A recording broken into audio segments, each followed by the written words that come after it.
আসসালামু আলাইকুম সম্মানিত ভিউয়ার সবাইকে স্বাগত জানাচ্ছি ব্যাংক ব্যাংকার অ্যান্ড ব্যাংকিং চ্যানেলের আজকের এই নতুন ভিডিওতে। আজকের এই ভিডিওতে আমরা শিখব কিভাবে ব্যক্তি সংক্রান্ত অ্যাকাউন্ট ওপেনিং ফর্ম পূরণ করতে হয়। অর্থাৎ আপনি যদি একটি সেভিংস অ্যাকাউন্ট খুলতে চান তাহলে ব্যাংকের সেভিংস অ্যাকাউন্ট ওপেনিং ফর্মটি আপনি নিজে কিভাবে পূরণ করবেন আজকের এই ভিডিওতে আমরা তাই শিখব। তাছাড়া আপনি যদি একজন ব্যাংকার হয়ে থাকেন আশা করছি এই ভিডিওটি দেখলে আপনিও অ্যাকাউন্ট ওপেন ফর্ম সঠিকভাবে পূরণ করার বিষয়ে একটি বিশদ গাইডলাইন পাবেন। আমরা ইন্টারনেট থেকে ন্যাশনাল ব্যাংকের একটি অ্যাকাউন্ট ওপেনিং ফর্ম ডাউনলোড করেছি। আপনি যে কোনো ব্যাংকে অ্যাকাউন্ট করেন না কেন, এখন অ্যাকাউন্ট ওপেনিং ফর্ম সব ব্যাংকে একই রকম, হয়তো 2% ইনফরমেশন হয়তো ভেরি করতে পারে। এজন্য আপনি এই ভিডিওটি দেখলে আপনি যে ব্যাংকেই অ্যাকাউন্ট করতে চান না কেন আপনি একটি কমপ্লিট গাইডলাইন পাবেন এবং অ্যাকাউন্ট ওপেন ফর্ম আপনি খুব সহজে পূরণ করতে পারবেন ইনশাআল্লাহ। হিসাব ফর্মের যে প্রথম পাতাটি, এই পাতাটি গ্রাহককে পূরণ করার প্রয়োজন নেই। এটি অ্যাকাউন্ট ওপেনিংয়ের সকল ফর্মালিটিস কমপ্লিট হওয়ার পর ব্যাংকার পূরণ করবেন। তারপরে আমরা যেহেতু অ্যাকাউন্ট ওপেন সংক্রান্ত সব কিছু শিখছি, আমরা দেখি এখানে কি কি আছে, কি কি লিখতে হয়। এখানে প্রথমে আছে তারিখ, মাস, বছর, অর্থাৎ আপনি যে তারিখে অ্যাকাউন্টটি ওপেন করলেন সেই তারিখটি এখানে লিখতে হবে। এরপর যে ব্রাঞ্চে অ্যাকাউন্টটি ওপেন করছেন এখানে সেই ব্রাঞ্চের নাম লিখতে হবে। এরপর দেখেন এখানে হিসাবের নাম। অ্যাকাউন্টটি ওপেন করার সময় ব্যাংকার আপনার একটা ব্যক্তিগত প্রোফাইল ওপেন করে। এই প্রোফাইলে আপনার ব্যক্তিগত সকল তথ্যাদি সংরক্ষিত থাকবে। এই প্রোফাইলের জন্য একটা ইউনিক কাস্টমার আইডি ব্যাংক ব্যবহার করে থাকে। এটা ব্যাংকের সিবিএস থেকে জেনারেট হয়। অ্যাকাউন্ট ওপেন করার সময় অথবা শেষে ব্যাংকার নিজেই এখানে আপনার ইউনিক আইডিটি লিখবেন। এরপর হচ্ছে আপনার নামে যখন অ্যাকাউন্টটি ওপেন হয়ে গেল, অ্যাকাউন্টটি ওপেন হয়ে যাওয়ার পর এখানে আপনি নিশ্চয়ই একটি অ্যাকাউন্ট নম্বর পাবেন। এই নম্বরটি ব্যাংকার সাহেব এখানে লিখবেন। তারপর আপনি অ্যাকাউন্ট ওপেন করতে গেছেন যেহেতু সঞ্চয়ী অ্যাকাউন্ট, এখানে ব্যাংকার সাহেব টিক চিহ্ন দিয়ে দিবেন। আপনি নিজেও দিয়ে দিতে পারেন। তারপর এখানে কিছু সেক্টর কোডের কথা বলা আছে। এই সেক্টর কোডগুলো একান্তই ব্যাংকের ইন্টারনাল, এই বিষয়গুলো নিয়ে আপনাকে চিন্তা করতে হবে না, এগুলো ব্যাংকার বুঝে সেগুলো পূরণ করবেন। আমাদের আজকের ভিডিওটি যেহেতু আমরা অ্যাকাউন্ট ওপেনের কাস্টমার পার্ট নিয়ে আমরা আলোচনা করব, এজন্য আমরা কাস্টমার পার্টই ফোকাস করব। চলেন এবার কাস্টমার পার্টে অ্যাকাউন্ট ফর্মে কি আছে আমরা দেখি। এখানে দেখেন পরের পাতায় আছে ব্যক্তি হিসাব খোলার প্রয়োজনীয় কাগজপত্র। এগুলো আসলে আপনি পরে একটু দেখতে পারেন। এরপর যে কাগজপত্রগুলো আপনি দিচ্ছেন এগুলোতে আপনি টিক চিহ্ন দিয়ে নিতে পারেন। আপনি যেটা দিচ্ছেন, যেগুলো দিচ্ছেন এগুলোতে আপনি টিক চিহ্ন দিয়ে দিতে পারেন। এর পরের পাতায় কি আছে আমরা দেখি। এর পরের পাতায় আছে যে টার্মস অ্যান্ড কন্ডিশন, কি কি শর্তে আপনি অ্যাকাউন্টটি ওপেন করছেন, কি কি শর্তে আপনাকে অ্যাকাউন্টটি পরিচালনা করতে হবে, হিসাব বন্ধ করে ফেলার সময় আপনাকে কি কি শর্ত মানতে হবে। অর্থাৎ যেহেতু অ্যাকাউন্ট ওপেনিংয়ের মাধ্যমে ব্যাংকের সাথে কাস্টমারের এক ধরনের চুক্তি প্রতিষ্ঠিত হয়, এই পরের পাতাগুলোতে এই চুক্তির শর্তাবলীগুলো আসলে বলা আছে। আপনি যদি একজন সিরিয়াস কাস্টমার হয়ে থাকেন আপনি টার্মস অ্যান্ড কন্ডিশনগুলো পড়ে নিতে পারেন। চলুন আমরা এরপরের পাতায় যাই।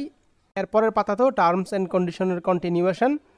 আমার মূল অ্যাকাউন্ট ওপেন ফর্ম এখনও শুরু হয়নি। মূল অ্যাকাউন্ট ওপেন ফর্ম শুরু হয়েছে এই পাতা থেকে। এই যে দেখেন এখানে প্রথম অংশ। সম্মানিত গ্রাহক, আপনার জানার জন্য বলে রাখি, আপনি যখন কোনো ব্যাংকে আপনার নিজ নামে অর্থাৎ ব্যক্তি নামে সেভিংস অ্যাকাউন্ট খুলতে যাবেন আপনার অ্যাকাউন্ট ফর্মের 3টি অংশ আপনাকে পূরণ করতে হবে। প্রথম অংশ হচ্ছে হিসাব সংক্রান্ত তথ্যাদি, দ্বিতীয় অংশে হচ্ছে আপনার ব্যক্তি সংক্রান্ত তথ্যাদি, আর তৃতীয় অংশে বা সর্বশেষ অংশে আপনাকে পূরণ করতে হবে নমিনি সংক্রান্ত তথ্যাদি। আজকে যদি আমরা এই 3টি বিষয় নিয়ে আলোচনা করতে চাই বা 3টি বিষয় আপনাদেরকে দেখাতে চাই, ভিডিও অনেক লম্বা হয়ে যাবে। তাই ভিডিও সংক্ষিপ্ত করার জন্য আজকে আমরা শুধুমাত্র প্রথম অংশটি অর্থাৎ হিসাব সংক্রান্ত তথ্যাদি কীভাবে পূরণ করতে হয় সেটাই আমরা আজকে শিখব। তো অ্যাকাউন্ট ওপেন ফর্ম পূরণ করার আগে সম্মানিত ভিউয়ার আপনাকে অনুরোধ করছি, আপনি এখনও যদি আমার এই চ্যানেলটি সাবস্ক্রাইব না করে থাকেন আশা করছি চ্যানেলটি সাবস্ক্রাইব করবেন এবং ভিডিওটি আপনার পরিচিত জনদের সাথে শেয়ার করবেন। আমরা ধরে নিচ্ছি জনাব আল আমিন সরকার, উনি গাজীপুরের বাসিন্দা। উনি ন্যাশনাল ব্যাংকের গাজীপুর শাখায় ওনার নিজ নামে একটি সেভিংস অ্যাকাউন্ট ওপেন করতে গিয়েছেন। এখানে এই এনআইডি কার্ডটি আমি অনলাইন থেকে কালেকশন করেছি। তো চলুন আমরা দেখি আল আমিন সরকার তার সেভিংস অ্যাকাউন্টের ফর্মটি কীভাবে পূরণ করবে। তো প্রথমে হচ্ছে ব্রাঞ্চের নাম লিখতে হবে। আল আমিন সাহেব ন্যাশনাল ব্যাংকের গাজীপুর শাখায় অ্যাকাউন্ট ওপেন করতে গেছেন, তাই ব্রাঞ্চের নামে আমরা লিখব গাজীপুর। এরপর হচ্ছে যে তারিখে অ্যাকাউন্টটি ওপেন করছেন এখানে তারিখের ঘরে সেই তারিখ, মাস এবং বছর লিখতে হবে। আমরা ধরে নিচ্ছি যে উনি 6 জুলাই 2024 তারিখে অ্যাকাউন্টটি ওপেন করতে গেছেন। এই যে তারিখের ঘরে তারিখ লেখা হয়ে গেল। আলামিন সাহেব 6 জুলাই 2024 তারিখে ব্যাংকে অ্যাকাউন্টটি ওপেন করছেন। এরপর হচ্ছে হিসাব নম্বর। তো অ্যাকাউন্ট ওপেনিং ফর্ম পূরণ করার শুরুতেই তো আর হিসাব নম্বর আপনি জানবেন না, তাই এই ঘরে আপনাকে প্রাথমিকভাবে কিছু লিখতে হবে না। হিসাব খোলার পরে ব্যাংকার এখানে অ্যাকাউন্ট নম্বরটি লিখে দিবেন। এরপর এখানে আবারও শাখার নাম লিখতে হবে, তো আমরা লিখে নিচ্ছি গাজীপুর। এখন এখানে হিসাবের শিরোনাম টাইটেল অব অ্যাকাউন্ট বাংলায়, আল আমিন সরকারের নামটি বাংলায় এনআইডিতে যেভাবে দেখেছি ওভাবে এখানে লিখে দিচ্ছি আল আমিন সরকার।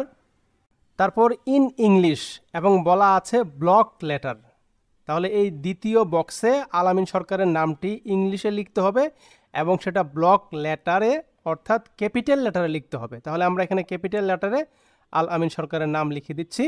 এরপর 2 নম্বর থেকে কয়েকটি অপশান আপনাকে টিক চিহ্ন দিয়ে দিতে হবে, যেমন হিসাবের প্রকৃতিতে বলা হচ্ছে যে টিক দিন।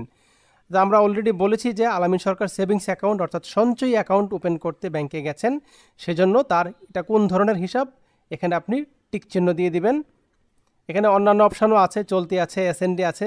তো আমরা জানি যে আল আমিন সরকার সেভিংস অ্যাকাউন্ট খুলতে গেছেন, এজন্য সেভিংস অ্যাকাউন্টে উনি টিক দিয়ে দিবেন। তারপর লেনদেনকৃত মুদ্রায় টিক চিহ্ন দিতে হবে, মুদ্রা যেহেতু আপনি টাকায় লেনদেন করবেন আপনি টাকায় টিক চিহ্ন দিয়ে দিবেন। এরপর হচ্ছে হিসাব পরিচালনা সংক্রান্ত ঘোষণা। এখানে আল আমিন সরকার উনি একক নামে উনি অ্যাকাউন্টটি ওপেন করছেন, এখানে অবশ্যই আপনি পরিচালনা সংক্রান্ত ঘোষণায় এককভাবেতে টিক চিহ্ন দিয়ে দিবেন। এরপর 5 নম্বর হচ্ছে প্রাথমিক জমার পরিমাণ। তাহলে প্রাথমিক জমা বলতে কি, আপনি যখন হিসাবটি ওপেন করবেন প্রথম জমা হিসেবে আপনি কত টাকা জমা করবেন সেটি হচ্ছে প্রাথমিক জমা। তো আমরা ধরে নিচ্ছি আল আমিন সাহেব 2000 টাকা জমা দিয়ে হিসাবটি ওপেন করছেন, এজন্য তার প্রাথমিক জমার ঘরে আমরা লিখছি 2000। এরপর হচ্ছে বলা হচ্ছে ইন ওয়ার্ডস, কথায় লিখতে হবে। যে টাকাটা জমা দিচ্ছে এই টাকাটাকে কথাই বলে দিতে হবে, তাহলে কথাই হচ্ছে 2000।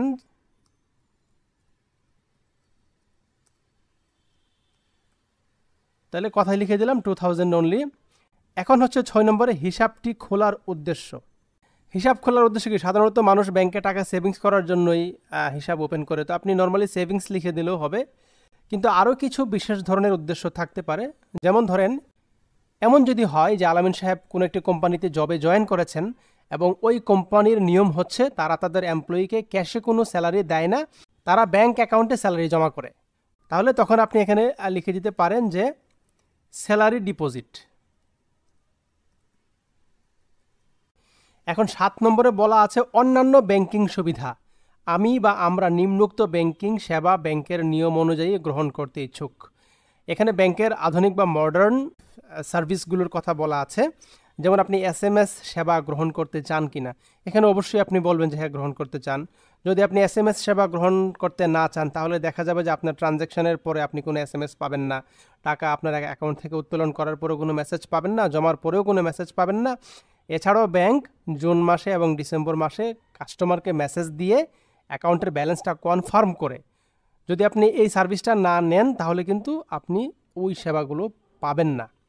তারপর হচ্ছে এটিএম সার্ভিস, আপনি এটিএম কার্ড চান কি না, যদি এটিএম কার্ড চান এটিএমে আপনি টিক দিয়ে দিবেন, তাই আমরা এটিএম সার্ভিসও টিক দিয়ে দিচ্ছি।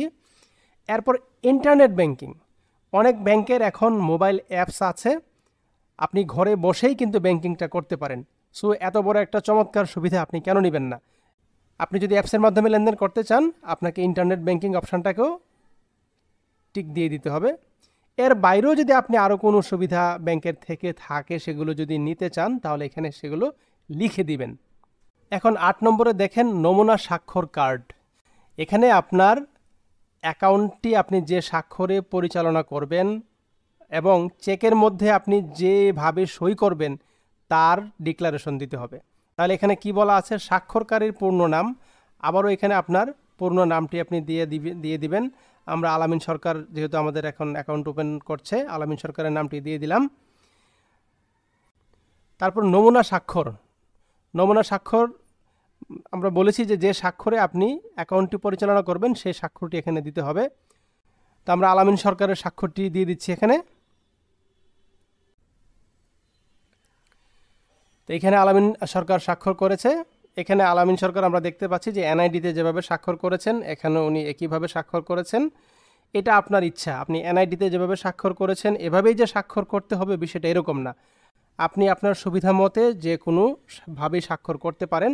তবে স্বাক্ষর করার সময় কিছু বিষয় আপনি খেয়াল রাখবেন যে স্বাক্ষরটি যেন একটি জটিল হয়, যাতে অন্য কেউ বা ব্যাংকার যেন এই স্বাক্ষরটা ফ্রড করতে না পারে।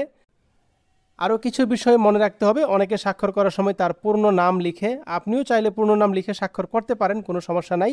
তবে ওই সকল ক্ষেত্রে অনেকে করে কি নামের সবগুলো লেটার ক্যাপিটাল লেটার দিয়ে লেখে, এইটা করা যাবে না। আর আপনি চাইলে বাংলা, ইংরেজি, আরবি যে কোনো ভাষায় সিগনেচার করতে পারেন। আপনি চক্রাকার বক্রাকারভাবে যা কিছু দিয়েই আপনি সিগনেচার করতে পারেন, সেটা ব্যাংকের কাছে অ্যাকসেপ্টেবল হবে, সেটা কোনো সমস্যা নেই। এবং এই স্বাক্ষরের মাধ্যমেই আপনাকে কিন্তু হিসাবটি পরিচালনা করতে হবে। চেকে এই স্বাক্ষরটি দিতে হবে, ব্যাংকে যে কোনো আবেদন দেন এই স্বাক্ষরেই কিন্তু দিতে হবে। এরপর পাসপোর্ট সাইজের ছবি, এখানে আপনি আপনার ছবির পিছনে আপনি সুন্দর করে আপনার নাম লিখবেন, পূর্ণ নাম লিখবেন, লেখার পরে এখানে ছবিটি স্ট্যাপল করে লাগিয়ে দিবেন। আপনার অ্যাকাউন্টে যদি ইন্ট্রোডিউসার লাগে, সেক্ষেত্রে ইন্ট্রোডিউসার আপনার এই ছবিটির পিছনে কিন্তু সত্যায়িত করে দিবে।